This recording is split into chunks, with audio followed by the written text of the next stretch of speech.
Good afternoon, ladies, and thank you for joining us in Fire Above Rubies today. I'm so very glad that you're here.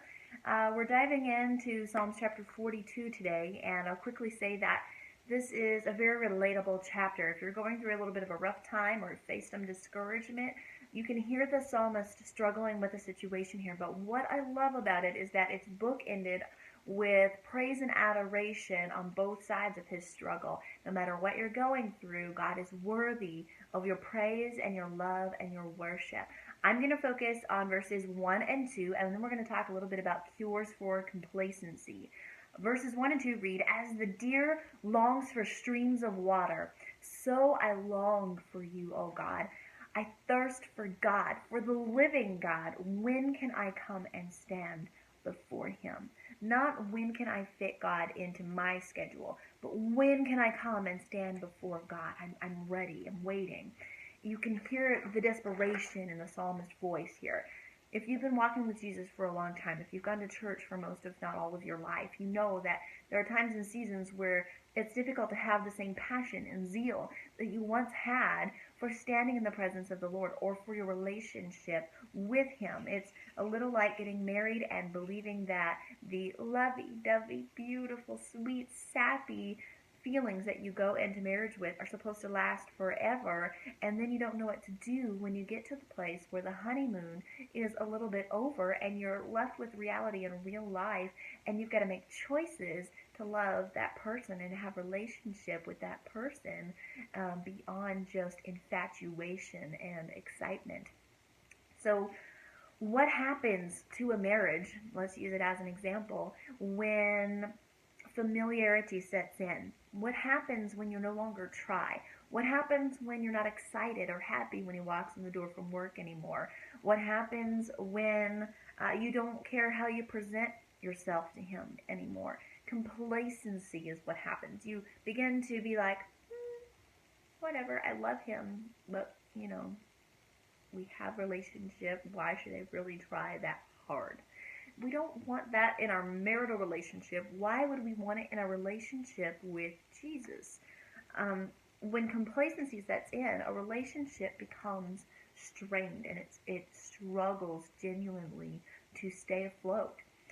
I know that I compare our relationship with God to a marital relationship quite a lot, but we can have this otherworldly idea of what our relationship with Jesus should be, and we can lose perspective on how to have relationship with him and how to behave in relationship with him because we think it's got to be some mystical, spiritual, all the time thing, when really a lot of times our relationship with God is about choices and making an effort and bringing that zeal and that passion back into focus with him. We don't want to say, "Oh, I guess it's time to get ready for church now. I need to check this box off my schedule." We want to say, "I thirst for him. I long for him. When can I come and be with God?" So where has the excitement and the zeal, the passion gone in your relationship with Jesus? Let's talk about a handful of cures for complacency. And you know what? These are even good things to do in your relationship with your husband if you're struggling with that. But we're focusing on how can we draw closer to Jesus? How can we get to that place of longing to be with him? One, make a list of the things, the wonderful things that he has done in your life for you.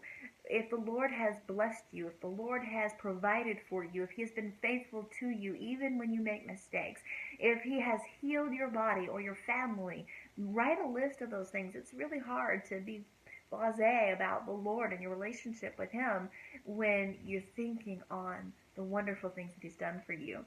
Two, spend quality time with him one-on-one, uninterrupted. As true as it is in a relationship with your spouse, it is true in a relationship with God. You need to set aside time to be with him. Set aside time to spend alone, quiet time, even if it's reading the word, if it's just meditating with beautiful songs of worship going on and you just going about your housework, but your focus is on Jesus. Talk about him and his attributes often. Talk about the Lord. Talk about how good he is to you. to everyone who will listen. You ever notice that couples who are really, really, truly in love and in that lovey-dovey phase, they like to talk about their spouse. Yeah, he did this wonderful thing for me the other day. He brought me home flowers. Did you know that he did this for me? He detailed my car. We want to talk about them. Talk about the Lord. Find ways to show him that you love him. We should do this for our spouse. We should do this in our relationship with Jesus. Find ways please the Lord to show him that you love him.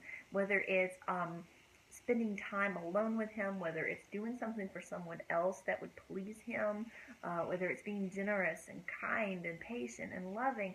Find a way to show him that you love him. Be intentional about your walk with God. Number 5, read his love letters to you every day. If you're struggling with complacency, read God's word. Get into God's word. He loves you, and he tells you in his word how much he loves you. I'm quickly going through the last couple. Number 6, spend time around other people in love. Whenever you're a couple and you're struggling with relationships, struggling to find that excitement, spend time with another couple, right, that is excited and newlywed excited in the relationship. Well, the same is true with your relationship with Jesus. Spend time with others who are excited to be in the presence of God. And lastly, let him hear you speak his praises when you get up and before you go to bed. This is true of your husband. It's true of the Lord. They love to hear how much you love them. Let Jesus hear your voice every morning and every night. Your challenge for today is read Psalm chapter 42 and to focus on this list. Go back and write a few down that you really need to focus on and get rid of the complacency